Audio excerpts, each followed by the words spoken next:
조국 민정수석이 정인의 문건 유출 사건에 대한 민정수석실 차원 재조사를 천명한 가운데 경찰이 정인의 문건 유출 당사자로 지목된 후 스스로 목숨을 끊은 고 최경락 경위 사건의 재수사에 착수했습니다. 이 문제와 관련해 전문가 세 분 모시고 말씀 나눠보도록 하겠습니다. 장윤선 오마이TV 방송국장 계속 자리 지켜주고 계시고요.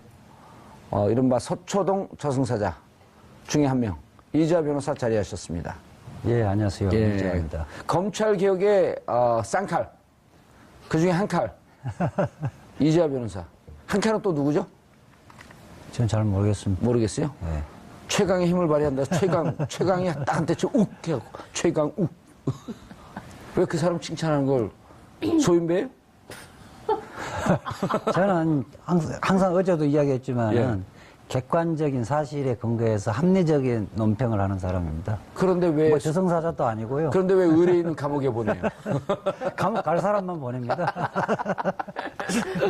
자, 차재원 교수 자리하셨습니다. 예, 안녕하세요. 예, 어제 모 방송에서 그 두 분이 검찰 개혁에 대해서 얘기하니까 사람들이 잘 이해하는데 원래 그 자리에 오시기로 하시지 않았어요? 그래서 제가 법조인이 아니라서 네. 그래서 제가 법조인에게 양보를 해야 될 것 같아서. 그 어제 좋은 방송 나오는데 기여한 거네요? 예, 예. 제가 숨은 공모자 중에 한 사람입니다. 예, 차정철이라고 불러드릴게요.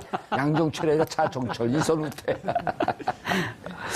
자, 저거 하나만 갖고도 한 1년 동안 방송할 수 있을 것 같아요. 정인의 문건. 그러니까요. 예. 2014년에 처음 그 십상시 파문이 터졌을 때 이 사건 굉장히 수상하다. 예. 그리고 무엇보다 박근혜 전 대통령이 이 사건을 문건 유출로, 그러니까 국기문란으로 딱 규정을 하면서 문건 유출과 관련해서는 아무것도 손도 못 대게 했었던 거고요. 예. 당시에 이제 법무부 장관이 황교안 전 총리이고 그다음에 서울중앙지검장이 누굽니까? 김수남 지금 검찰총장인 거죠. 이 두 분이 떨고 있을 거예요. 예.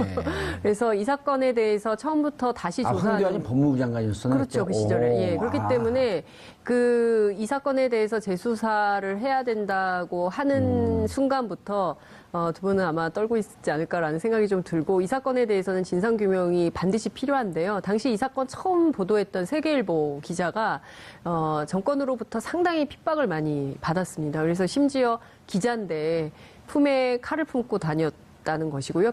그 얘기를 박근혜 전 대통령 탄핵 심판 때 헌법재판소에 출석해서 이야기를 했습니다. 그러니까 아이의 등하굣길을 감시할 수밖에 없었고 부인한테 그걸 지키라고 했었고 왜 기자가 그럴 수밖에 없었는가에 대해서는 정말 전면적인 조사가 필요하고요.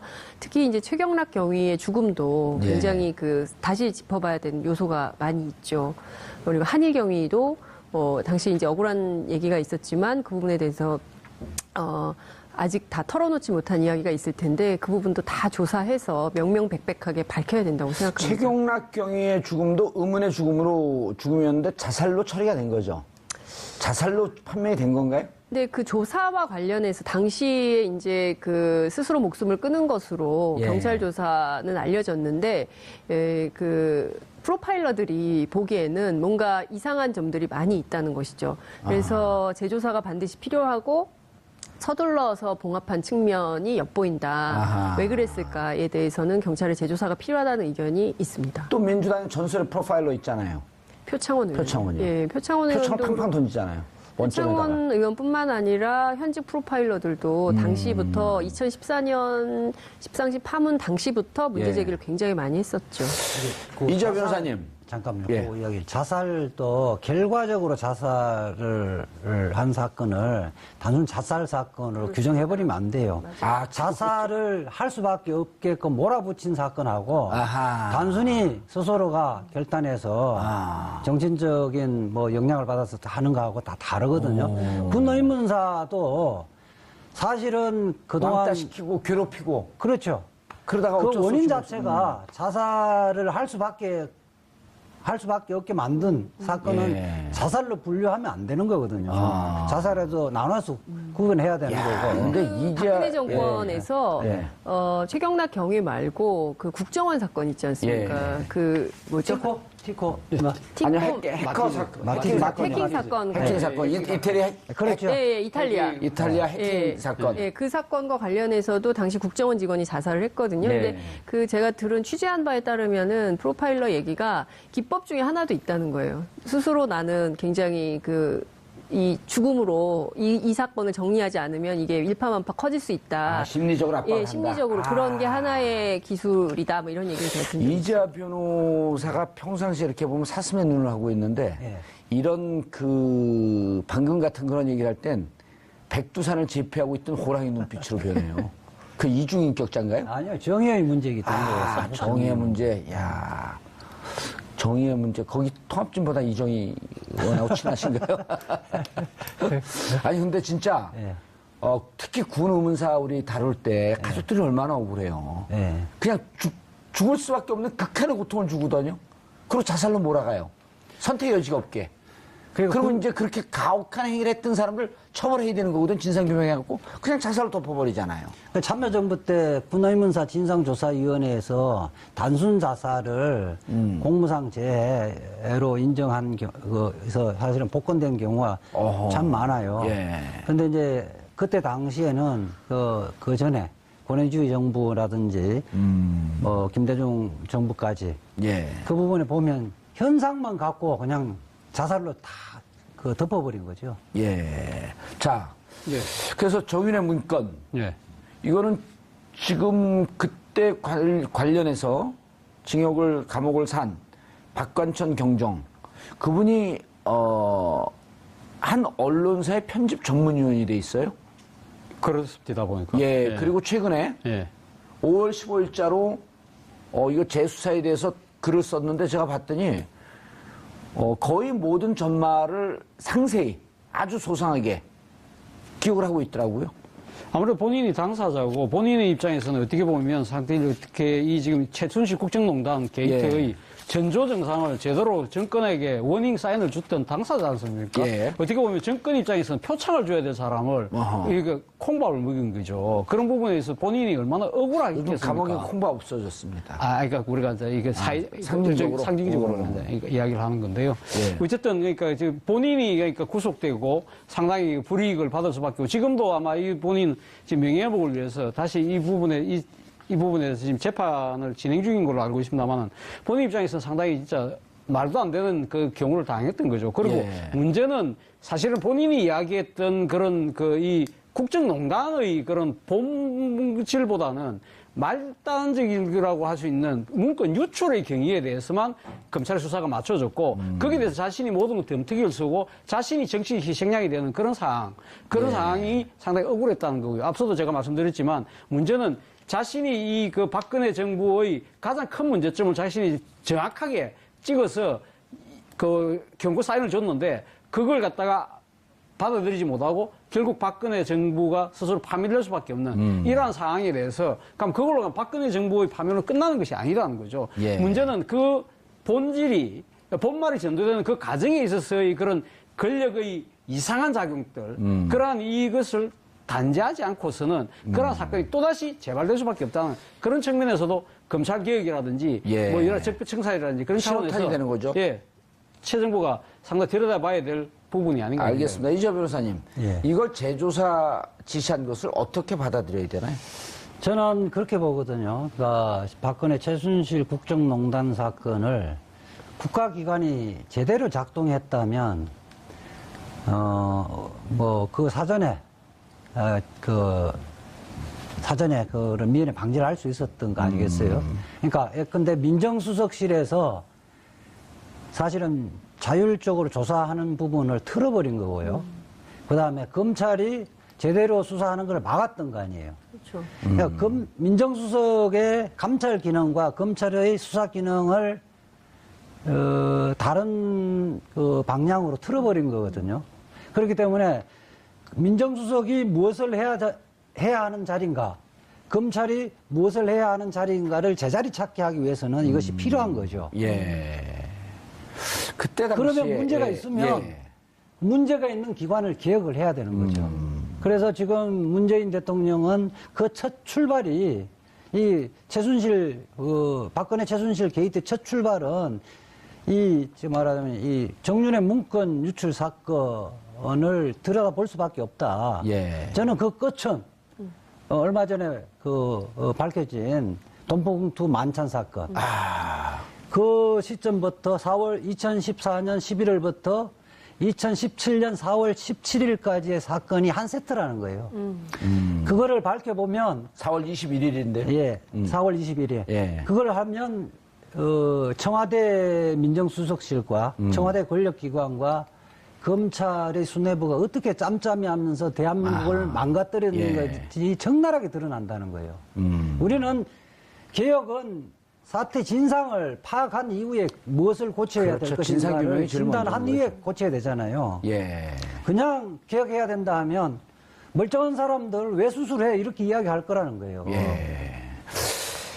장 기자님, 네. 취재 현장에 계시면서 네. 저는 정윤회 사건, 정윤회 문건 사건이 어찌 보면 이게 상당히 큰 사건이고 파도 끝이 없을 거라고 봐요. 왜냐하면 그때 당시에 이게 이제 문건 유출, 국가기밀 유출은 특수 2부로 넘어갔고, 그 다음에 이제 국정농단은 형사 1부로 넘어갔는데, 네. 형사 1부는 사건을 죽여버리고, 네. 그리고 특수 2부 기밀 유출.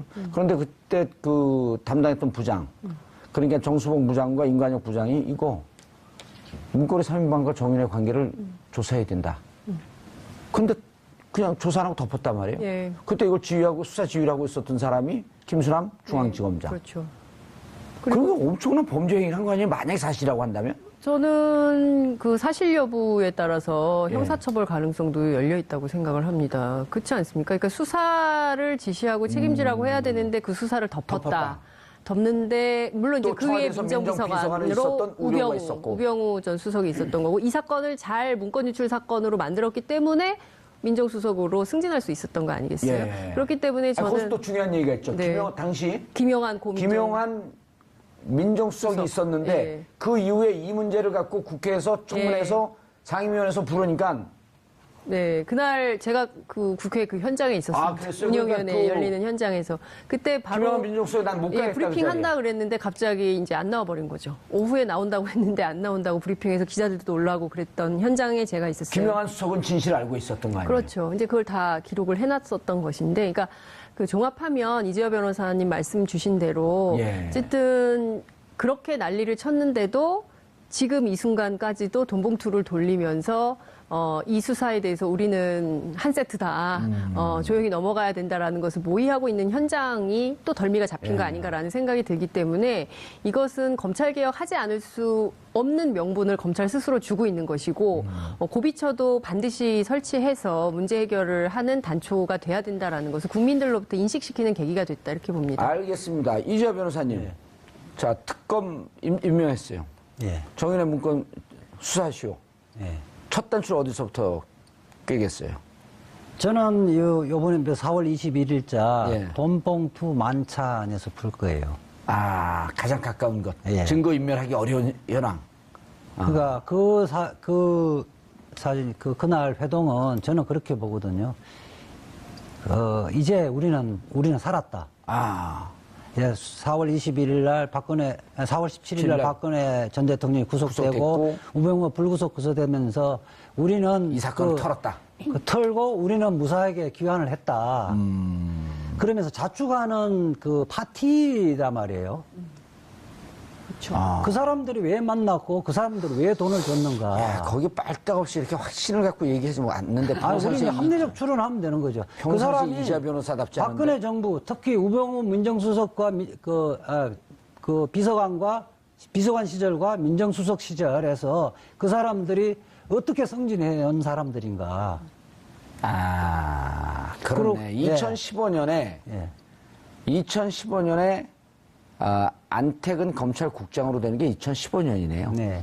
2015년은 민정수석이 된 때. 그렇죠. 2014년, 2015년 그때네요. 그분들이. 그래서 수사는 멀리서부터 수사를 하면 수사가 안 됩니다. 가까운 데서 수사하면서 하나씩 예. 들어가야 되는 거거든요. 그리고 그 기사는 상당히 그 내부자 제보가 있었기 때문에 그 기자도 참고인으로 부르면 되잖아요. 당연하죠.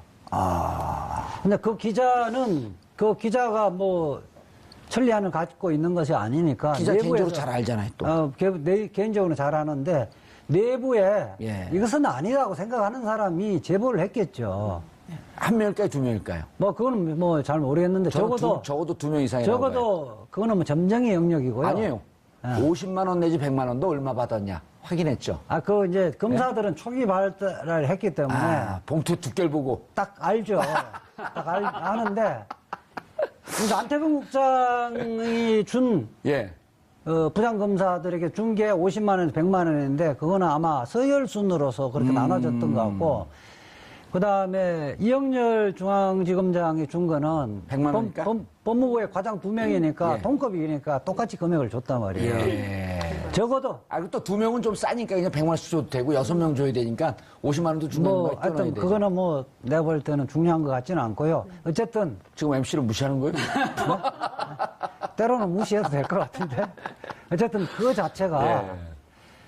그 자체가 아주 사실은 뭐 정상적인 검사나 법무부 직원이면 있을 수 없는 자리거든요. 근데 다 또 총 에이스들 아니에요? 정치검찰로서 에이스들이야. 그러니까 뭐 지금 해명하는 것이 뭐 수사비를 특수활동비에서 줬다고 이야기하는데 이영렬 지검장이 수사비를 주려면 수사 열심히 할 때 바로 검찰청에서 주면 되는 건데 법무부의 검찰국장이 수사하는 검사인데 돈 준 예는 한 번도 없어요. 네. 법무부하고 검찰청은 다른 겁니다. 검찰국장이. 법무부 산하의 별도의 청이에요. 감시 감독을 해야 할 예. 지위에 있는 사람이 무슨 수사비를 줍니까? 알겠습니다. 최 교수님. 제가 조금 더 예. 역으로 이야기를 했을 때 이영렬 중앙지검장은 그러면 지금 법무부의 과장들 검찰 과장한테 가면 돈을 줬거든요. 물론 그 다음날 돌려줬다고 하지만 그럼 그것도 옳은 거냐? 그것도 말이 안 되는 거죠. 사실은 앞서 말씀하셨지만 법무부가 감독하는 감청이 쉽게 말하면 검찰청 아닙니까? 예. 그러면 지금 이영렬 중앙지검장은 준 이유가 검찰의 선배로서 줬다. 예. 근데 그것이 지금 본인들은 지금 다 공직을 맡고 있는 분들이에요. 공직인 자리인 거죠. 그리고 특수활동비를 갖고 지금 준 거라고 지금 이야기를 한다면 그러면 이 지금 사적인 관계가 아니라는 우리가 거죠. 최 교수님 또 합리적 추론의 달인 아니에요. 예. 그런데 그 자리에서 적절하지 않은 돈이면 그 자리에서 지검장님 감사의 뜻만 받겠습니다 하고 돌려주거든요. 근데 왜 그 다음날 돌려줬을까요? 그러니까요. 내부에서 센 거를 안 거예요. 안 거죠. 예. 그러니까 그러면 또 그게 또 합리적인 추론을 한다니까. 예. 그 이전에도 그 비슷한 자리들이 있었고 그런 것들이 오갔을 가능성도 배제할 수 없다는 거죠. 그렇죠. 왜? 근데 그 전에는 관행이라 아무런 문제가 그러잖아요. 없었으니까. 예. 이번이 처음이었겠냐는 거예요. 그렇죠.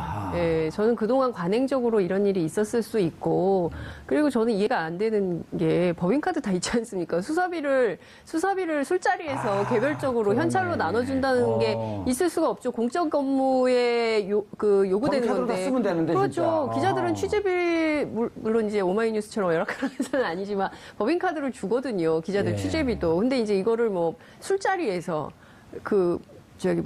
현찰로 이렇게 준다는 것 자체가 정상적이지 않죠. 그리고 이거는 김영란법 위반이에요. 우리 PD가 귀에다 대고 우리도 카드 쓰지 이러네. 교통방송도 카드 쓴답니다. 김영란법 위반 수준이 아니고요. 그래요. 범죄죠, 범죄. 뇌물죄 두 가지 성격이 있는데요. 뇌물죄. 안태근 국장이 예. 그 수사했던 그 부장검사에게 준 거는 사실은 원칙적으로는 사후 수사의 뇌물죄. 단서가 나왔기 때문에 소환해서 피해자 일권을 소환해서 불러야 되거든요. 소환도 안 하고 마무리했기 때문에 사후 뇌물. 내를 좋네. 잘 봐줘서 고맙다. 사후수뢰죄라고 그러죠. 사후수뢰죄라고. 방송에서 내 그다음에 잘 봐줘서 고맙다. 이영렬 중앙지검장이 법무부 과장 2명에게 준 거는 안태근 국장 보고 준 거거든요. 안태근 국장은 뭐냐? 검찰국장은 지금 검찰총장 추천위원회에서 당연직 위원으로 들어가고요. 당연직 위원 중에 제일 말빨이 센 사람입니다. 그거는 내가 당신 사건 잘 정리해줬으니까 이제는 내를 도울 차례다. 이러면서 앞으로 잘 봐달라고 돈을 준 그 뇌물을 제공한 거의 성격이 있어서 사전 수뢰죄의 성격이 강하다는 거예요. 알겠습니다. 최 교수님, 근데 정인의 문건에서 오다가 이제 정인의 문건의 수사 단초를 어디서부터 첫 단초를 어디서 깨겠냐. 그럼 당장 눈앞에 예. 있었던 불과 이제 한 달도 안 됐죠 아직. 예. 거기서부터 따끈따끈한 것부터 수사가 들어가야 된다. 이해가 돼요. 근데 정윤회 씨가 뭐라 그랬냐면 허구다. 그리고 언론에다 대고 세게 얘기를 했어요. 조사받겠다. 어떻게 보세요? 본인 입장에서는 본인이 그러니까 국정농단의 실세가 비선이 아니고 예. 자신의 전처였던 최순실 씨가 비선이라는 건 세상 사람이 다 아는 것이 아니냐. 그렇기 때문에 자기는 그때 당시는 나는 이 소위 말해서 그 무슨 강남에 있는 중식당에서 십상시들하고 만났다는 그 내용 아닙니까? 예. 그래서 나는 그 부분은 아니다. 그게 자신이 있다는 거죠. 자신이 비선 실세라니도 비선 두 번째 실세. 그러니까요. 네. 그 정도는 될지 몰라도 내가 그때 당시 이거 국정을 농단하면서 뭐 이권을 챙기고 그런 상황은 아니었다. 그렇기 때문에 그 부분에 대해서 나는 언제든지 조사받을 수 있다는 자신감을 표현한 거라고 봅니다, 나는. 예. 그러나 모르겠습니다. 실제 수사를 해보면 정윤회 씨도 뭐 지금 뭐 여러 가지 또 보도해 보면 여러 가지 이권에 개입했다는 이야기들도 흘러나오고 있기 때문에 예. 과연 그런지 안 그런지는 파봐야 되는 거고요. 일단 지금 드러난 정황으로 봤을 때는 자신이 이렇게 당당하게 이야기할 수 있는 거죠. 근데 문제는 저는 지금 방금 수사 말씀들 하셨는데 과연 이 수사를 누가 할 거냐는 겁니다. 아까 우리 앵커께서 말씀해 특검 이야기 하셨잖아요. 예. 그럼 특검 하려면 특검법을 발의하고 국회 통과돼야 되잖아요. 그게 가능할 수 있겠습니까?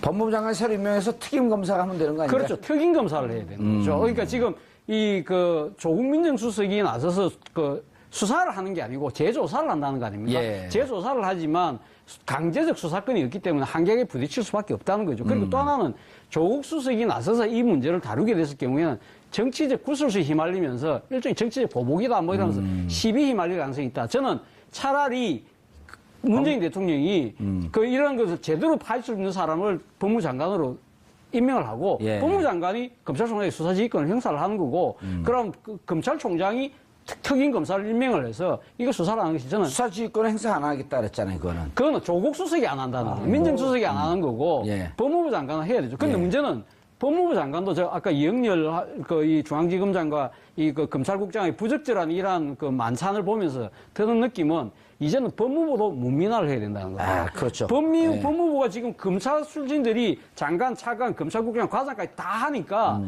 끼리끼리 하는 거예요.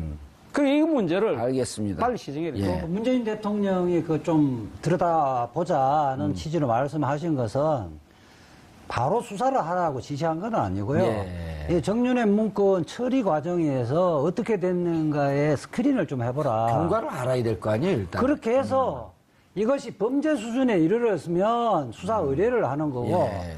범죄 수준에는 이르지 않았지만은 부적절한 처신이라고 하면 징계를 개시하면 되는 거거든요. 그러니까 기본적으로 조국 민정수석에게 지시한 것은 원래 민정수석이 감찰 기능을 갖고 있는 거예요. 그거는 적법한 범위 내지 뭐 3시간 전에 뭐 수사 지시 안 한다고 해서 번복한 것이 아니냐는 언론의 일부 지적이 있는데 그건 틀린 지적이에요. 저는 감찰만 하더라도 네. 상당히 많은 사실관계가 확인될 수 있을 것 같고요. 감찰의 결과 말씀 주신 대로 실제로 이것은 형사사건으로 수사를 반드시 해야 된다. 저는 이 사건이 결국에는 이제 돈봉투 만찬 사건이 단초로 돼서 뭐 정윤회의 사건까지 혹은 또 경우에 따라서는 검찰 내부의 이 불미스러운 여러 가지 것까지 다 꺼내서 수사가 가능할 수도 있다고 저는 생각을 하거든요. 예. 그래서 감찰을 시작하는 것만으로도 상당히 많은 사실을 드러낼 수 있는 기회가 될 수 있다. 저희가 지난해 10월 말 이후에 네. 탄핵 3월 9일인가요? 3월 9일이죠. 탄핵일이요? 예, 탄핵이 가결된 게 탄핵 결정된 탄핵 결정이 3월 9일인가요? 3월 9일 이죠. 기억이 가물가물. 3월 10일? 예? 3월 10일인가요? 예. 5월 9일이 대통령 선거예요. 예, 그런데 5월 그때 이제 우리가 방송을 장장 3, 4개월 동안 하면서 그 국정농단의 문제, 최순실 문제, 그다음 헌재 문제, 특검의 문제 이런 얘기를 하면서 이거 조사해야 된다, 이거 조사해야 됩니다라고 할 때 그때는 대답 없는 공허한 메아리처럼 느꼈거든요. 근데 이제 오늘 방송을 하면서 이런 등등의 내용은 이제는 현실화될 수 있다라고 하는 완전히 180도 달라진 입장이 됐어요. 그렇죠. 세상이 바뀐 거예요? 사람들이 그런 얘기 많이 해요. 대통령이 바뀌니까 세상이 바뀐 기분이다. 네. 대한민국을 5월 9일 이전과 이후로 나눌 수 있을 것 같다. 이런 얘기를 많이 하죠. 저는 상당히 세상이 달라졌다고 사람들이 직감하고 있다고 생각합니다. 공기만 마셔도 배부르다. 네, 그렇진 않고요. 제가 사실은 최초인 게 이제 수평적 정기근대 김대중 대통령이 된 시절은 IMF 그렇죠. 시절이어서 너무 힘들었죠. 실감을 못했어요. 그리고 개혁을 바로 착수한 것이 아니라 IMF에 대한 수습부터 했기 때문에 실감을 못했었는데 그다음에 김대중 정부에서 노무현 정부로 오면서는 실질적으로는 질적 차이는 별로 없었잖아요. 예. 그러다가 그럼 너무 험난하게 됐어요. 2004년 대통령, 2002년 대통령. 예. 네, 그리고 그때 당시에는 말하자면 참여정부의 진가를 모르다가 이명박 박근혜 정부 9년 동안 워낙 세상을 비상식적으로 말하자면 통치 행위를 하고 어떤 행정작용을 하고 하다 보니까 문재인 그 대통령이 지금 하는 것은 가장 오히려 정상이죠, 그냥. 교과서적으로 예. 하는 건데 워낙 그전에 비정상적으로 했기 때문에 이런 것 같아요. 그 김대중 노무현 대통령 정부 때는 이 포장된 도로를 달렸거든요, 차가. 네, 네. 대한민국이라고 하는 차가 포장된 도로를 달렸는데, 이명박근혜 정권에 들어 포장된 도로 달리니까 이게 별로 소중한지 몰랐던 거예요. 근데 지난 9년 동안 비포장 도로, 그것도 진짜 울퉁불퉁한 데를 달리다가 이제 다시 포장된 도로로 올라온 거예요. 그러니까, 야, 포장된 도로가 이렇게 좋았었구나. 그렇죠. 그런 느낌인 거죠. 네. 자, 그런데 이제 우리는 무슨 이렇게 만담을 하는 사람들이 아니고. 이 부분에 대해서 최경락 경위 얘기를 좀 해야 돼요. 아, 그렇죠. 예. 그러니까 최경락 경위가 이제 유서에 예.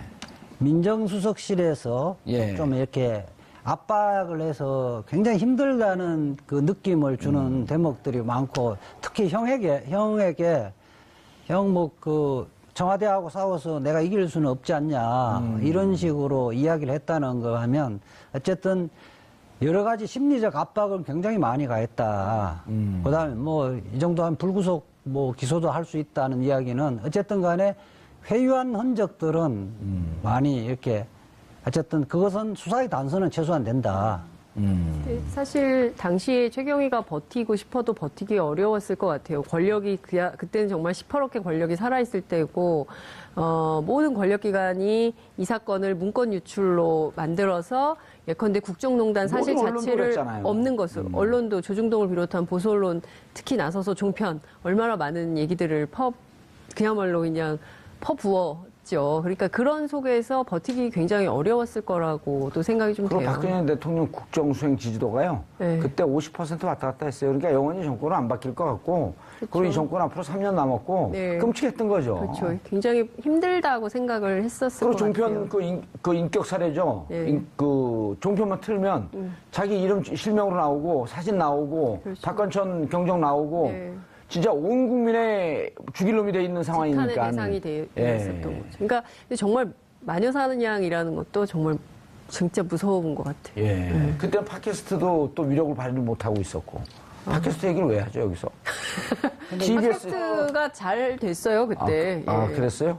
이 박범수 이후에 잘 됐던 거 아니에요? 그 사건은 그 민간인 사찰에서 장진수 주무관 사건 예. 그걸 보면 상상을 할 수가 있거든요. 제가 이제 변호인으로 활동했기 때문에 예. 그때 장진수 주무관이 어쨌든 계속 고민을 했거든요. 사실대로 밝힐까 재판에서 할까 했는데 계속 회유를 하기 위해서 여러 루트에서 취업 자리다 마련해 주겠다 또 용돈도 주겠다 막 그렇게 했었거든요.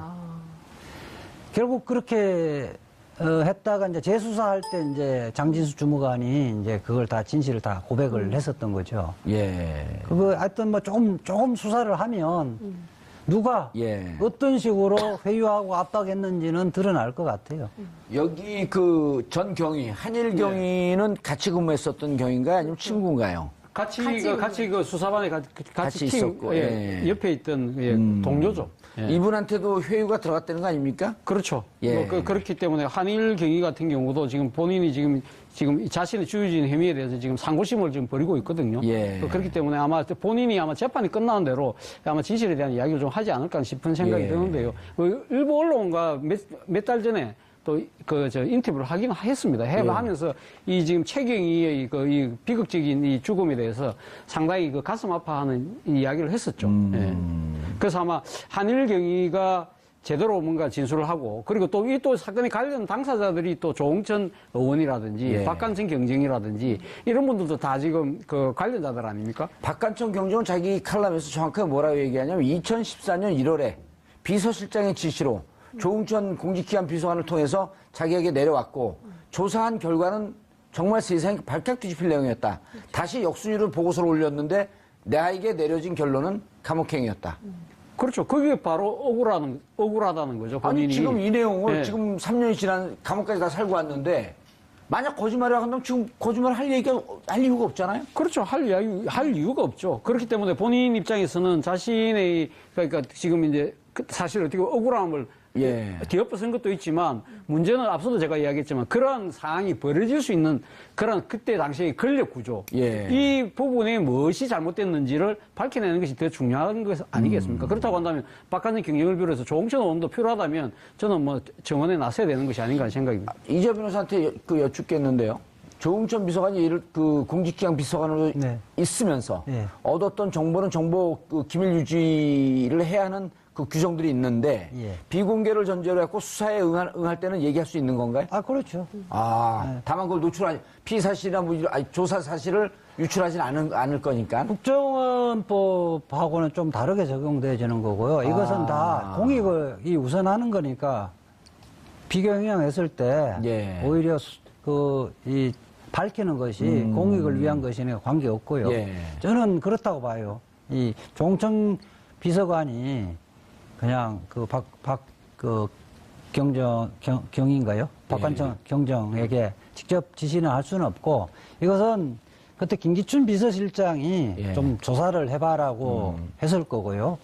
그렇게 하는 것은 김기춘 그러니까 비서실장은 이게 지금 뭔가가 의사결정이 이 공조직이 아닌 다른 데서 결정되진다는 간파를 했던 거죠. 그래서 그때 문건 풀 네임도요. 예.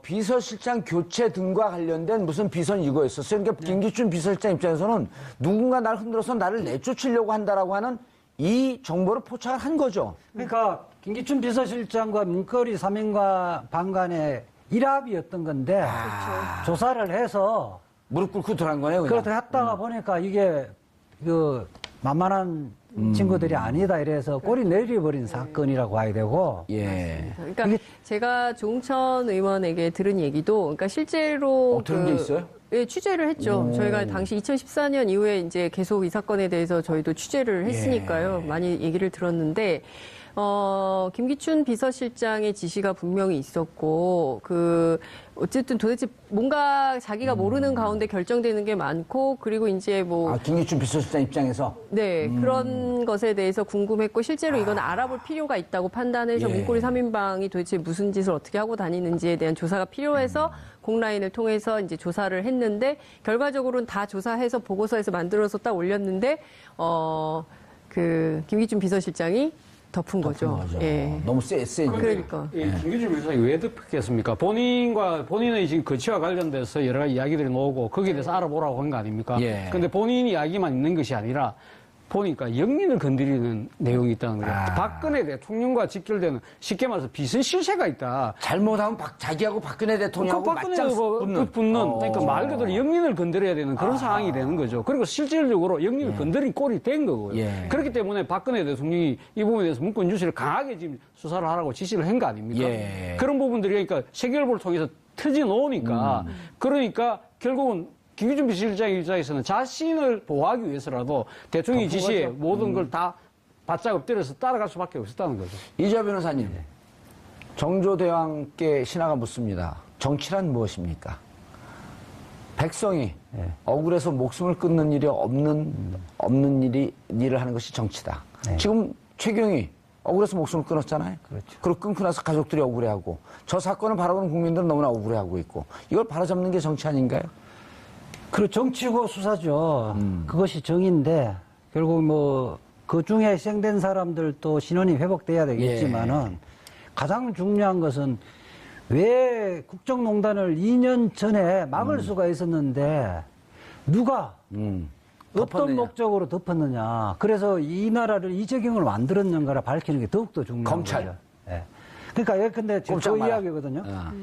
그 김기춘 비서실장 처음에는 이 비선실세들이 자기 위에 놀려고 한다.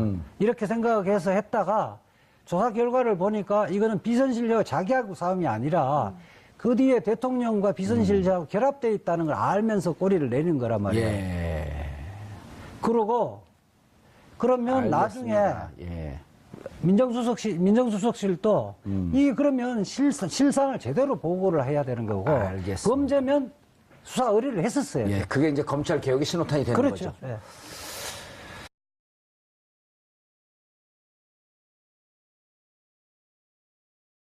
최초인 게 이제 수평적 정경인데 김대중 대통령이 된 시절은 IMF 그렇죠. 시절이어서 너무 힘들었죠. 실감을 못했어요. 그리고 개혁을 바로 착수한 것이 아니라 IMF에 대한 수습부터 했기 때문에 실감을 못했었는데 그다음에 김대중 정부에서 노무현 정부로 오면서는 실질적으로는 질적 차이는 별로 없었잖아요. 예. 그러다가 그럼 너무 험난하게 됐어요. 2004년 대통령, 2002년 대통령. 예. 네, 그리고 그때 당시에는 말하자면 참여정부의 진가를 모르다가 이명박 박근혜 정부 9년 동안 워낙 세상을 비상식적으로 말하자면 통치 행위를 하고 어떤 행정작용을 하고 하다 보니까 문재인 그 대통령이 지금 하는 것은 가장 오히려 정상이죠, 그냥. 교과서적으로 예. 하는 건데 워낙 그전에 비정상적으로 했기 때문에 이런 것 같아요. 그 김대중 노무현 대통령 정부 때는 이 포장된 도로를 달렸거든요. 차가. 네, 네. 대한민국이라고 하는 차가 포장된 도로를 달렸는데 이명박근혜 정권에 들어 포장된 도로 달리니까 이게 별로 소중한지 몰랐던 거예요. 근데 지난 9년 동안 비포장 도로, 그것도 진짜 울퉁불퉁한 데를 달리다가 이제 다시 포장된 도로로 올라온 거예요. 그러니까 야, 포장된 도로가 이렇게 좋았었구나. 그렇죠. 그런 느낌인 거죠. 네. 자, 그런데 이제 우리는 무슨 이렇게 만담을 하는 사람들이 아니고. 이 부분에 대해서 최경락 경위 얘기를 좀 해야 돼요. 아, 그렇죠. 예. 그러니까 최경락 경위가 이제 유서에 예. 민정수석실에서 예. 좀 이렇게 압박을 해서 굉장히 힘들다는 그 느낌을 주는 대목들이 많고 특히 형에게 형 뭐 그 청와대하고 싸워서 내가 이길 수는 없지 않냐 이런 식으로 이야기를 했다는 거 하면 어쨌든 여러 가지 심리적 압박을 굉장히 많이 가했다. 그다음에 뭐 이 정도 한 불구속 뭐 기소도 할 수 있다는 이야기는 어쨌든 간에 회유한 흔적들은 많이 이렇게 어쨌든 그것은 수사의 단서는 최소한 된다. 네, 사실 당시에 최경희가 버티고 싶어도 버티기 어려웠을 것 같아요. 권력이 그때는 정말 시퍼렇게 권력이 살아있을 때고 모든 권력기관이 이 사건을 문건 유출로 만들어서 예컨대 국정농단 사실 모든 언론도 자체를 그랬잖아요. 없는 것으로 언론도 조중동을 비롯한 보수 언론 특히 나서서 종편 얼마나 많은 얘기들을 그야말로 그냥 퍼부었죠. 그러니까 그런 속에서 버티기 굉장히 어려웠을 거라고 또 생각이 좀 그리고 돼요. 박근혜 대통령 국정수행 지지도가요. 네. 그때 50% 왔다 갔다 했어요. 그러니까 영원히 정권은 안 바뀔 것 같고. 그리고 이 정권 앞으로 3년 남았고. 네. 끔찍했던 거죠. 그렇죠. 굉장히 힘들다고 생각을 했었을 것 그리고 같아요. 종편 그 인격 사례죠. 네. 그 종편만 틀면 자기 이름 실명으로 나오고 사진 나오고 그렇죠. 박관천 경정 나오고 네. 진짜 온 국민의 죽일 놈이 돼 있는 상황이니까. 비판의 대상이 되었었던 거죠. 그러니까 근데 정말 마녀사냥이라는 것도 정말 진짜 무서운 것 같아요. 예. 그때는 팟캐스트도 또 위력을 발휘 못하고 있었고. 팟캐스트 얘기를 왜 하죠, 여기서? 팟캐스트가 잘 됐어요, 그때. 아, 예. 그랬어요? 이 콘수 사건은 이후에 잘 됐던 거 아니에요? 이 사건은 그 민간인 사찰에서 장진수 주무관 사건 예. 그걸 보면 상상을 할 수가 있거든요. 제가 이제 변호인으로 활동했기 때문에 예. 그때 장진수 주무관이 어쨌든 계속 고민을 했거든요. 사실대로 밝힐까 재판에서 할까 했는데 계속 회유를 하기 위해서 여러 루트에서 취업 자리에다 마련해 주겠다 또 용돈도 주겠다 막 그렇게 했었거든요. 결국 그렇게 했다가 이제 재수사할 때 이제 장진수 주무관이 이제 그걸 다 진실을 다 고백을 했었던 거죠. 예. 그거 하여튼 뭐 조금 수사를 하면 누가 예. 어떤 식으로 회유하고 압박했는지는 드러날 것 같아요. 여기 그 전 경위, 한일 경위는 같이 근무했었던 경위인가요? 아니면 친구인가요? 같이 그 수사반에 같이 팀, 있었고, 예, 예. 옆에 있던 예, 동료죠. 예. 이분한테도 회유가 들어갔다는 거 아닙니까? 그렇죠. 예. 그렇기 때문에 한일 경위 같은 경우도 지금 본인이 지금 자신의 주유진 혐의에 대해서 지금 상고심을 지금 벌이고 있거든요. 예. 그렇기 때문에 아마 본인이 아마 재판이 끝나는 대로 아마 진실에 대한 이야기를 좀 하지 않을까 싶은 생각이 예. 드는데요.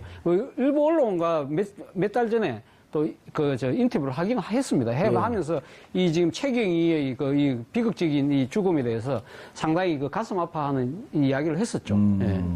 그래서 아마 한일 경위가 제대로 뭔가 진술을 하고, 그리고 또 이 또 사건에 관련 당사자들이 또 조홍천 의원이라든지 예. 박관청 경쟁이라든지 이런 분들도 다 지금 그 관련자들 아닙니까? 박관청 경정은 자기 칼럼에서 정확하게 뭐라고 얘기하냐면 2014년 1월에 비서실장의 지시로 조응천 공직기관 비서관을 통해서 자기에게 내려왔고 조사한 결과는 정말 세상에 발칵 뒤집힐 내용이었다. 다시 역순위로 보고서를 올렸는데 나에게 내려진 결론은 감옥행위였다. 그렇죠. 그게 바로 억울하다는 거죠. 본인이. 아니 지금 이 내용을 예. 지금 3년이 지난 감옥까지 다 살고 왔는데 만약 거짓말을 한다면 지금 거짓말 할 이유가 없잖아요. 그렇죠. 할 이유가 없죠. 그렇기 때문에 본인 입장에서는 자신의, 그러니까 지금 이제 사실 어떻게 억울함을 예. 뒤엎어선 것도 있지만 문제는 앞서도 제가 이야기했지만 그러한 상황이 벌어질 수 있는 그런 그때 당시의 권력 구조. 예. 이 부분에 무엇이 잘못됐는지를 밝혀내는 것이 더 중요한 것 아니겠습니까? 그렇다고 한다면 박한진 경영을 비롯해서 조홍천 의원도 필요하다면 저는 뭐 정원에 나서야 되는 것이 아닌가 하는 생각입니다. 이재 변호사한테 여쭙겠는데요. 조응천 비서관이 그 공직기강 비서관으로 네. 있으면서 네. 얻었던 정보는 정보 그 기밀 유지를 해야 하는 그 규정들이 있는데 예. 비공개를 전제로 해서 수사에 응할 때는 얘기할 수 있는 건가요? 아, 그렇죠. 다만 그걸 노출하지 피사실이나 조사 사실을 유출하지. 조국 민정수석이 정인의 문건 유출 사건에 대한 민정수석실 차원 재조사를 천명한 가운데 경찰이 정인의 문건 유출 당사자로 지목된 후 스스로 목숨을 끊은 고 최경락 경위 사건의 재수사에 착수했습니다. 이 문제와 관련해 전문가 세 분 모시고 말씀 나눠보도록 하겠습니다. 장윤선 오마이TV 방송국장 계속 자리 지켜주고 계시고요. 이른바 서초동 저승사자 중에 한 명, 이재하 변호사 자리하셨습니다. 예, 안녕하세요. 예. 이재하입니다. 검찰 개혁의 쌍칼, 그 중에 한 칼, 이재하 변호사. 한 칼은 또 누구죠? 전 잘 모르겠습니다. 모르겠어요. 예. 최강의 힘을 발휘한다. 최강이 딱 한테 욱 해갖고 최강 욱. 왜 그 사람 칭찬하는 걸 소인배예요? 저는 항상 어제도 이야기했지만 예.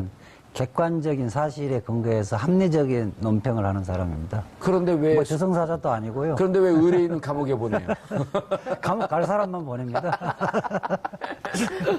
자, 차재원 교수 자리하셨습니다. 안녕하세요. 예, 어제 모 방송에서 그 두 분이 검찰 개혁에 대해서 얘기하니까 사람들이 잘 이해하는데 원래 그 자리에 오시기로 하시지 않았어요? 그래서 제가 법조인이 아니라서 네. 그래서 제가 법조인에게 양보를 해야 될 것 같아서. 그 어제 좋은 방송 나오는데 기여한 거네요? 예. 예. 제가 숨은 공모자 중에 한 사람입니다. 예, 차정철이라고 불러드릴게요. 양정철이 아니라 차정철, 이선우태. 자, 저거 하나만 갖고도 한 1년 동안 방송할 수 있을 것 같아요. 정인의 문건. 그러니까요. 예. 2014년에 처음 그 십상시 파문이 터졌을 때 이 사건 굉장히 수상하다. 예. 그리고 무엇보다 박근혜 전 대통령이 이 사건을 문건 유출로, 그러니까 국기문란으로 딱 규정을 하면서 문건 유출과 관련해서는 아무것도 손도 못 대게 했었던 거고요. 예. 당시에 이제 법무부 장관이 황교안 전 총리이고 그다음에 서울중앙지검장이 누굽니까? 김수남 지금 검찰총장인 거죠. 이 두 분이 떨고 있을 거예요. 예. 그래서 이 사건에 대해서 처음부터 다시 조사하는 황교안이 법무부 장관이었었나요? 그렇죠. 그 시절에. 예. 그렇기 때문에 이 사건에 대해서 재수사를 해야 된다고 하는 순간부터 두 분은 아마 떨고 있지 않을까라는 생각이 좀 들고 이 사건에 대해서는 진상규명이 반드시 필요한데요. 당시 이 사건 처음 보도했던 세계일보 기자가 정권으로부터 상당히 핍박을 많이 받았습니다. 그래서 심지어 기자인데 품에 칼을 품고 다녔다는 것이고요. 그 얘기를 박근혜 전 대통령 탄핵 심판 때 헌법재판소에 출석해서 이야기를 했습니다. 그러니까 아이의 등하굣길을 감시할 수밖에 없었고 부인한테 그걸 지키라고 했었고 왜 기자가 그럴 수밖에 없었는가에 대해서는 정말 전면적인 조사가 필요하고요. 특히 이제 최경락 경위의 죽음도 굉장히 다시 짚어봐야 되는 요소가 많이 있죠. 그리고 한일 경위도 당시 이제 억울한 얘기가 있었지만 그 부분에 대해서 아직 다 털어놓지 못한 이야기가 있을 텐데 그 부분도 다 조사해서 명명백백하게 밝혀야 된다고 생각합니다. 최경락 경위의 죽음도 의문의 죽음이었는데 자살로 처리가 된 거죠. 자살로 판명이 된 건가요? 근데 그 조사와 관련해서 당시에 이제 스스로 목숨을 끊은 것으로 경찰 조사는 알려졌는데 프로파일러들이 보기에는 뭔가 이상한 점들이 많이 있다는 것이죠. 그래서 재조사가 반드시 필요하고 서둘러서 봉합한 측면이 엿보인다. 왜 그랬을까에 대해서는 경찰의 재조사가 필요하다는 의견이 있습니다. 또 민주당의 전설의 프로파일러 있잖아요. 표창원 의원. 표창원이요. 예, 표창원 표창 의원도 팡팡 던지잖아요. 원점에다가. 표창원 의원뿐만 아니라 현직 프로파일러들도 당시부터 2014년 13시 파문 당시부터 문제 제기를 굉장히 많이 했었죠. 이재화 변호사님. 잠깐만요. 예. 그 이야기 자살도 결과적으로 자살을 한 사건을 단순 자살 사건으로 규정해버리면 안 돼요. 자살을 할 수밖에 없게끔 몰아붙인 사건하고 단순히 스스로가 결단해서 정신적인 영향을 받아서 하는 거하고 다 다르거든요. 군 의문사도 사실은 그동안 왕따시키고 괴롭히고 그렇죠. 그러다가 그 어쩔 수 원인 없이 자체가 자살을 할 수밖에 없게 만든 사건은 자살로 분류하면 안 되는 거거든요.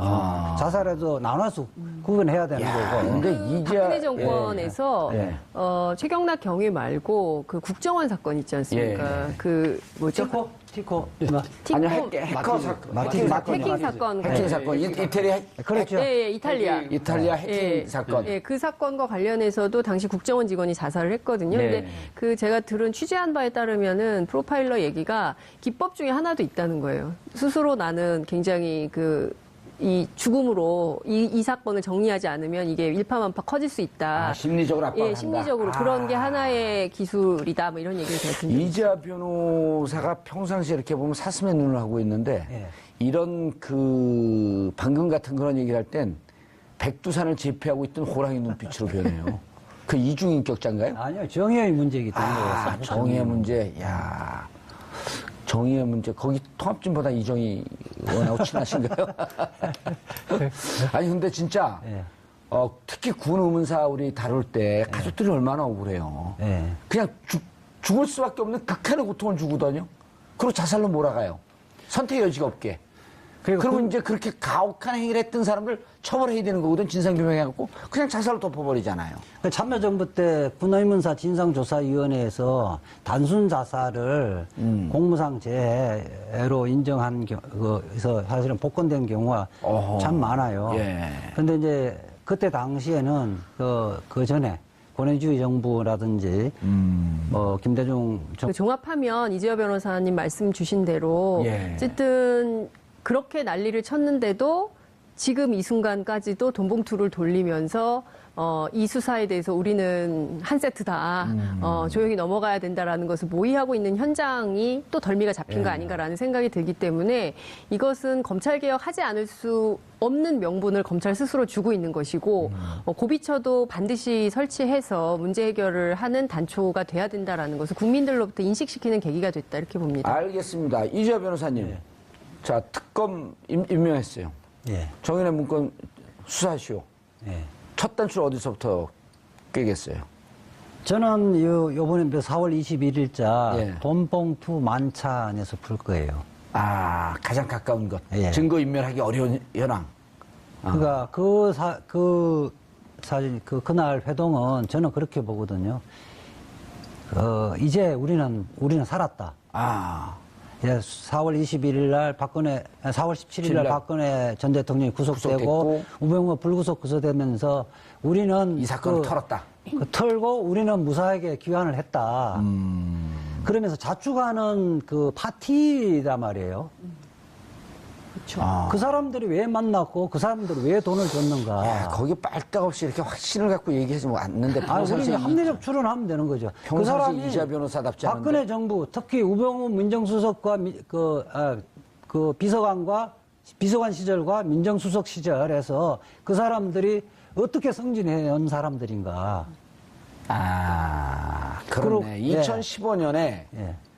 2015년에 안택은 검찰국장으로 되는 게 2015년이네요. 네. 2015년은 민정수석이 된 때. 그렇죠. 2014년, 2015년 그때네요. 그분들이. 그래서 수사는 멀리서부터 수사를 하면 수사가 안 됩니다. 가까운 데서 수사하면서 하나씩 예. 들어가야 되는 거거든요. 그리고 그 기사는 상당히 그 내부자 제보가 있었기 때문에 그 기자도 참고인으로 부르면 되잖아요. 당연하죠.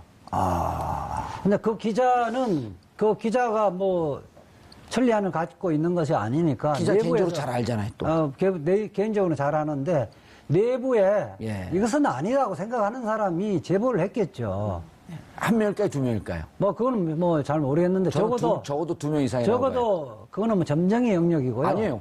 50만 원 내지 100만 원도 얼마 받았냐 확인했죠. 그 이제 검사들은 초기 발달을 했기 때문에 봉투 두께를 보고 딱 알죠. 아는데 그래서 안태근 국장이 준 예. 부장검사들에게 준 게 50만 원에서 100만 원인데 그거는 아마 서열순으로서 그렇게 나눠졌던 것 같고 그 다음에 이영렬 중앙지검장이 준 거는 100만 원이니까? 법무부의 과장 2명이니까 예. 동급이니까 똑같이 금액을 줬단 말이에요. 예. 적어도 그리고 또 두 명은 좀 싸니까 그냥 100만 원씩 줘도 되고 6명 줘야 되니까 50만 원도 주는 뭐 거에 하여튼 끊어야 되죠. 그거는 뭐 내가 볼 때는 중요한 것 같지는 않고요. 어쨌든 지금 MC를 무시하는 거예요? 때로는 무시해도 될 것 같은데 어쨌든 그 자체가 예. 그 자체가 아주 사실은 뭐 정상적인 검사나 법무부 직원이면 있을 수 없는 자리거든요. 근데 다 또 총 에이스들 아니에요? 정치검찰로서 에이스들이야. 그러니까 뭐 지금 해명하는 것이 뭐 수사비를 특수활동비에서 줬다고 이야기하는데 이영렬 지검장이 수사비를 주려면 수사 열심히 할 때 바로 검찰청에서 주면 되는 건데 법무부의 검찰국장이 수사하는 검사인데 돈 준 예는 한 번도 없어요. 네. 법무부하고 검찰청은 다른 겁니다. 검찰국장이. 법무부 산하의 별도의 청이에요. 감시 감독을 해야 할 지위에 있는 사람이 무슨 수사비를 줍니까? 알겠습니다. 최 교수님. 제가 조금 더 예. 역으로 이야기를 했을 때 이영렬 감 중앙지검장은 그러면 지금 법무부의 과장들 검찰 과장한테 가면 돈을 줬거든요. 물론 그 다음날 돌려줬다고 하지만 그럼 그것도 옳은 거냐? 그것도 말이 안 되는 거죠. 사실 앞서 말씀하셨지만 법무부가 감독하는 감청이 쉽게 말하면 검찰청 아닙니까? 예. 그러면 지금 이영렬 중앙지검장은 준 이유가 검찰의 선배로서 줬다. 예. 근데 그것이 지금 본인들은 지금 다 공직을 맡고 있는 분들이에요. 공직인 자리인 거죠. 그리고 특수활동비를 갖고 지금 준 거라고 지금 이야기를 한다면 그러면 이 지금 사적인 관계가 아니라는 우리가 거죠. 최 교수님 또 합리적 추론의 달인 아니에요. 예. 그런데 그 자리에서 적절하지 않은 돈이면 그 자리에서 지검장님 감사의 뜻만 받겠습니다 하고 돌려주거든요. 근데 왜 그 다음날 돌려줬을까요? 그러니까요. 내부에서 센 거를 안 거예요. 안 거죠. 예. 그러니까 그러면 또 그게 또 합리적인 추론을 한다면 예. 그 이전에도 그 비슷한 자리들이 있었고 그런 것들이 오갔을 가능성도 배제할 수 없다는 거죠. 그렇죠. 왜? 근데 그전에는 반응이 아무런 문제가 다르잖아요. 없었으니까. 예. 이번이 처음이었겠냐는 거예요. 그렇죠. 예, 저는 그동안 관행적으로 이런 일이 있었을 수 있고, 그리고 저는 이해가 안 되는 게 법인카드 다 있지 않습니까? 수사비를 술자리에서 개별적으로 현찰로 나눠준다는 게 있을 수가 없죠. 공적 업무에 요구되는 법인카드로 다 건데. 쓰면 되는데, 그렇죠. 진짜. 기자들은 취재비, 물론 이제 오마이뉴스처럼 열악한 아니지만 법인카드를 주거든요. 기자들 취재비도. 근데 이제 이거를 뭐 술자리에서 현찰로 이렇게 준다는 것 자체가 정상적이지 않죠. 그리고 이거는 김영란법 위반이에요. 우리 PD가 귀에다 대고 우리도 카드 쓰지 이러는. 교통방송도 카드 쓴답니다. 김영란법 위반 수준이 아니고요. 그래요. 범죄죠, 범죄. 뇌물죄 두 가지 성격이 있는데요. 뇌물죄. 안태근 국장이 그 수사했던 그 부장검사에게 준 거는 사실은 원칙적으로는 수사의 단서가 나왔기 했기 때문에 소환해서 피의자 일거는 소환해서 불러야 되거든요. 소환도 안 하고 마무리했기 때문에 사후 내를 좋네. 잘 봐줘서 고맙다. 사후수뢰죄라고 그러죠. 사후수뢰죄라고. 방송에서 내 그다음에 잘 봐줘서 고맙다. 이영렬 중앙지검장이 법무부 과장 2명에게 준 거는 안태근 국장 보고 준 거거든요. 안태근 국장은 뭐냐? 검찰국장은 예. 지금 검찰총장 추천위원회. 추천위원회에서 당연직 위원으로 들어가고요. 당연직 위원 중에 제일 말빨이 센 사람입니다. 그거는 내가 당신 사건 잘 정리해줬으니까 이제는 내를 도울 차례다. 이러면서 앞으로 잘 봐달라고 돈을 준 그 뇌물을 제공한 거의 성격이 있어서 사전 수뢰죄의 성격이 강하다는 거예요. 알겠습니다. 차 교수님, 근데 정인의 문건에서 오다가 이제 정인의 문건의 수사 단초를 어디서부터 첫 단초를 어디서 깨겠냐. 그럼 당장 눈앞에 있었던 불과 이제 한 달도 안 됐죠 아직. 거기서부터 따끈따끈한 것부터 수사가 들어가야 된다. 이해가 돼요. 근데 정인혜 씨가 뭐라 그랬냐면 허구다. 그리고 언론에다 대고 세게 얘기를 했어요. 조사받겠다. 어떻게 보세요? 본인 입장에서는 본인이 그러니까 국정농단의 실세가 비선이 아니고 예. 자신의 전처였던 최순실 씨가 비선이라는 건 세상 사람이 다 아는 것이 아니냐. 그렇기 때문에 자기는 그때 당시는 나는 이 소위 말해서 그 무슨 강남에 있는 중식당에서 십상시들하고 만났다는 그 내용 아닙니까? 예. 그래서 나는 그 부분은 아니다. 그게 자신이 있다는 거죠. 비선 실세는 아니도 비선 두 번째 실세. 그러니까요. 네. 그 정도는 될지 몰라도 내가 그때 당시 이거 국정을 농단하면서 뭐 이권을 챙기고 그런 상황은 아니었다. 그렇기 때문에 그 부분에 대해서 나는 언제든지 조사받을 수 있다는 자신감을 표현한 거라고 봅니다만은. 예. 그러나 모르겠습니다. 실제 수사를 해보면 정윤회 씨도 뭐 지금 뭐 여러 가지 또 보도해 보면 여러 가지 이권에 개입했다는 이야기들도 흘러나오고 있기 때문에 예. 과연 그런지 안 그런지는 파봐야 되는 거고요. 일단 지금 드러난 정황으로 봤을 때는 자신이 이렇게 당당하게 이야기할 수 있는 거죠. 근데 문제는 저는 지금 방금 수사 말씀들 하셨는데 과연 이 수사를 누가 할 거냐는 겁니다. 아까 우리 앵커께서 말씀해 특검 이야기 하셨잖아요. 예. 그럼 특검 하려면 특검법을 발의하고 국회 통과돼야 되잖아요. 그게 가능할 수 있겠습니까? 법무부 장관 새로 임명해서 특임 검사가 하면 되는 거 아니에요? 그렇죠. 특임 검사를 해야 되는 거죠. 그러니까 지금 조국 민정수석이 나서서 수사를 하는 게 아니고 재조사를 한다는 거 아닙니까? 예. 재조사를 하지만 강제적 수사권이 없기 때문에 한계에 부딪힐 수밖에 없다는 거죠. 그리고 또 하나는 조국 수석이 나서서 이 문제를 다루게 됐을 경우에는 정치적 구설수에 휘말리면서 일종의 정치적 보복이다 뭐 이러면서 시비에 휘말릴 가능성이 있다. 저는 차라리 문재인 대통령이 이런 것을 제대로 파헤칠 수 있는 사람을 법무장관으로 임명을 하고 예. 법무장관이 검찰총장의 수사지휘권을 행사를 하는 거고 그럼 검찰총장이 특임 검사를 임명을 해서 이거 수사를 하는 것이 저는 수사지휘권 행사 안 하겠다 그랬잖아요, 그거는. 그거는 조국 수석이 안 한다는 거예요. 민정수석이 안 하는 거고 예. 법무부 장관은 해야 되죠. 근데 문제는 법무부 장관도 아까 이영렬 이 중앙지검장과 검찰국장의 부적절한 이러한 만찬을 보면서 드는 느낌은 이제는 법무부도 문민화를 해야 된다는 거예요. 아, 그렇죠. 법무부가 지금 검찰 출신들이 장관, 차관, 검찰국장, 과장까지 다 하니까 끼리끼리 하는 거예요. 그리고 이 문제를 알겠습니다. 빨리 시정해야 돼요. 예. 문재인 대통령이 좀 들여다보자는 취지로 말씀하신 것은 바로 수사를 하라고 지시한 건 아니고요.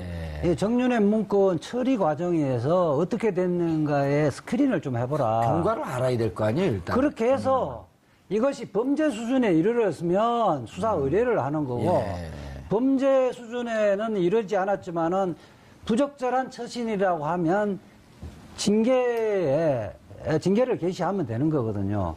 그러니까 기본적으로 조국 민정수석에게 지시한 것은 원래 민정수석이 감찰 기능을 갖고 있는 거예요. 그거는 적법한 범위 내지 3시간 전에 수사 지시 안 한다고 해서 번복한 것이 아니냐는 언론의 일부 지적이 있는데 그건 틀린 지적이에요. 저는 감찰만 하더라도 상당히 많은 사실관계가 확인될 수 있을 것 같고요. 감찰의 결과 말씀 주신 대로 실제로 이것은 형사사건으로 수사를 반드시 해야 된다. 저는 이 사건이 결국에는 이제 돈봉투 만찬 사건이 단초로 돼서 정윤회의 사건까지 혹은 또 경우에 따라서는 검찰 내부의 이 불미스러운 여러 가지 것까지 다 꺼내서 수사가 가능할 수도 있다고 좀 생각을 하거든요. 예. 그래서 감찰을 시작하는 것만으로도 상당히 많은 사실을 드러낼 수 있는 기회가 될 수 있다. 이렇게 봅니다. 저희가 지난해 10월 말 이후에 네. 탄핵 3월 9일인가요? 3월 9일이죠. 탄핵일이요? 예, 탄핵이 가결된 게 탄핵 결정된 탄핵 날. 결정이 예, 3월 9일인가요? 3월 9일 이죠. 기억이 네. 3월 10일? 예?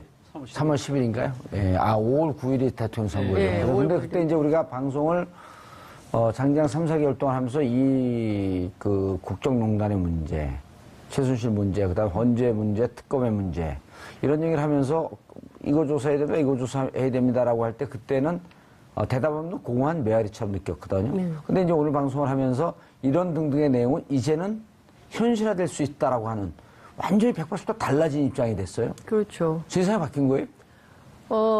사람들이 그런 얘기 많이 해요. 대통령이 바뀌니까 세상이 바뀐 기분이다.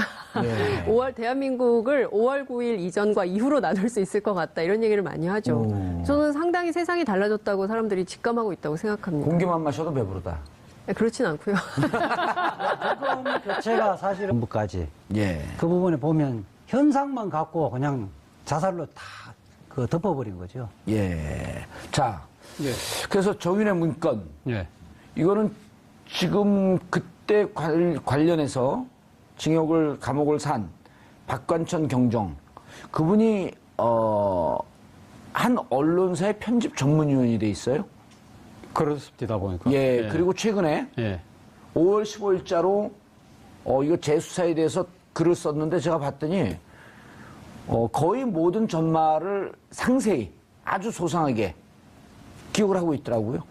아무래도 본인이 당사자고 본인의 입장에서는 어떻게 보면 상당히 어떻게 이 지금 최순실 국정농단 게이트의 예.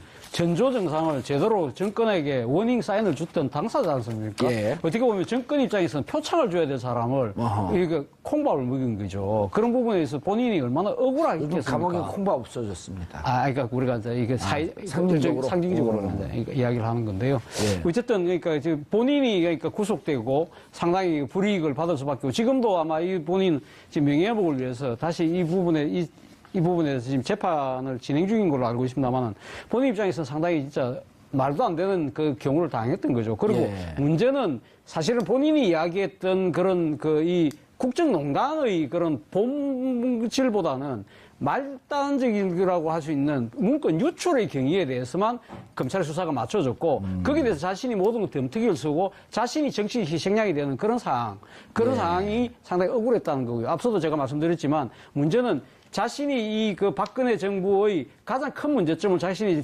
정확하게 찍어서 경고 사인을 줬는데 그걸 갖다가 받아들이지 못하고 결국 박근혜 정부가 스스로 파멸될 수밖에 없는 이러한 상황에 대해서 그럼 그걸로 박근혜 정부의 파멸은 끝나는 것이 아니라는 거죠. 예. 문제는 그 본질이 본말이 전도되는 그 과정에 있어서의 그런 권력의 이상한 작용들 그러한 이것을 단죄하지 않고서는 그러한 사건이 또다시 재발될 수밖에 없다는 그런 측면에서도 검찰 개혁이라든지 예. 뭐 여러 적폐 청산이라든지 그런 실효탄이 차원에서 되는 거죠? 예, 최 정부가 상당히 들여다봐야 될 부분이 아닌가. 알겠습니다. 이재 변호사님, 예. 이걸 재조사 지시한 것을 어떻게 받아들여야 되나요?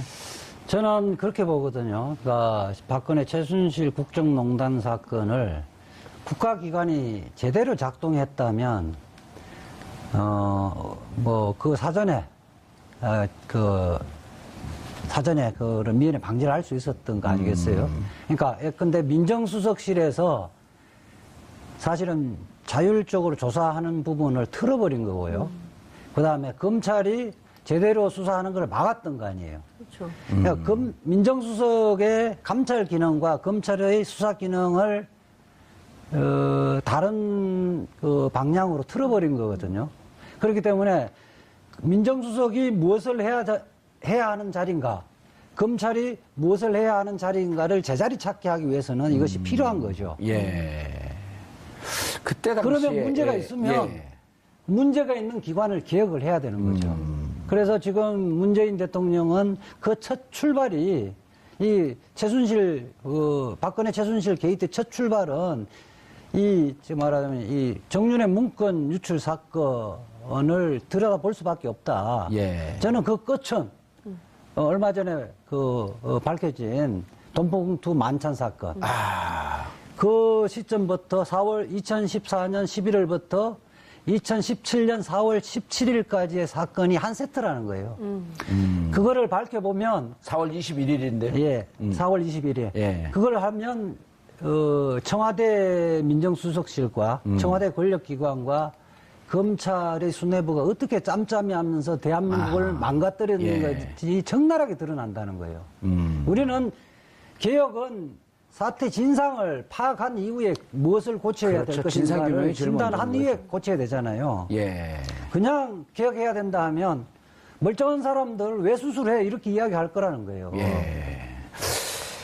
장 기자님, 네. 취재 현장에 계시면서 네. 저는 정윤회 사건, 정윤회 문건 사건이 어찌 보면 이게 상당히 큰 사건이고 파도 끝이 없을 거라고 봐요. 왜냐하면 그때 당시에 이게 이제 문건 유출, 국가기밀 유출은 특수 2부로 넘어갔고, 그 다음에 이제 국정농단은 형사 1부로 넘어갔는데, 네. 형사 1부는 사건을 죽여버리고, 네. 그리고 특수 2부 기밀 유출. 그런데 그때 그 담당했던 부장, 그러니까 정수봉 부장과 임관혁 부장이 이거 문고리 3인방과 정윤의 관계를 조사해야 된다. 근데 그냥 조사 안 하고 덮었단 말이에요. 예. 그때 이걸 지휘하고 수사 지휘를 하고 있었던 사람이 김수남 중앙지검장. 그렇죠. 그리고 엄청난 범죄 행위를 한 거 아니에요? 만약에 사실이라고 한다면? 저는 그 사실 여부에 따라서 예. 형사처벌 가능성도 열려 있다고 생각을 합니다. 그렇지 않습니까? 그러니까 수사를 지시하고 책임지라고 해야 되는데 그 수사를 덮었다. 덮는데 물론 이제 또 그 위에 청와대에서 민정비서관으로 민정비서관으로 있었던 우병우가 있었고. 우병우 전 수석이 있었던 거고 이 사건을 잘 문건 유출 사건으로 만들었기 때문에 민정수석으로 승진할 수 있었던 거 아니겠어요? 예. 그렇기 때문에 저는 거기서 또 중요한 얘기가 있죠. 네. 당시 김영한 고민정 김영한 민정수석이 수석. 있었는데 예. 그 이후에 이 문제를 갖고 국회에서 청문회에서 상임위원회에서 부르니까 네, 그날 제가 그 국회 그 현장에 있었습니다. 아, 그랬어요? 운영위원회 그러니까 열리는 현장에서 그때 바로 김영한 민정수석이 난 못 가겠다. 브리핑 그 한다 자리에. 그랬는데 갑자기 이제 안 나와버린 거죠. 오후에 나온다고 했는데 안 나온다고 브리핑해서 기자들도 올라오고 그랬던 현장에 제가 있었어요. 김영한 수석은 진실을 알고 있었던 거 아니에요? 그렇죠. 이제 그걸 다 기록을 해놨었던 것인데, 그러니까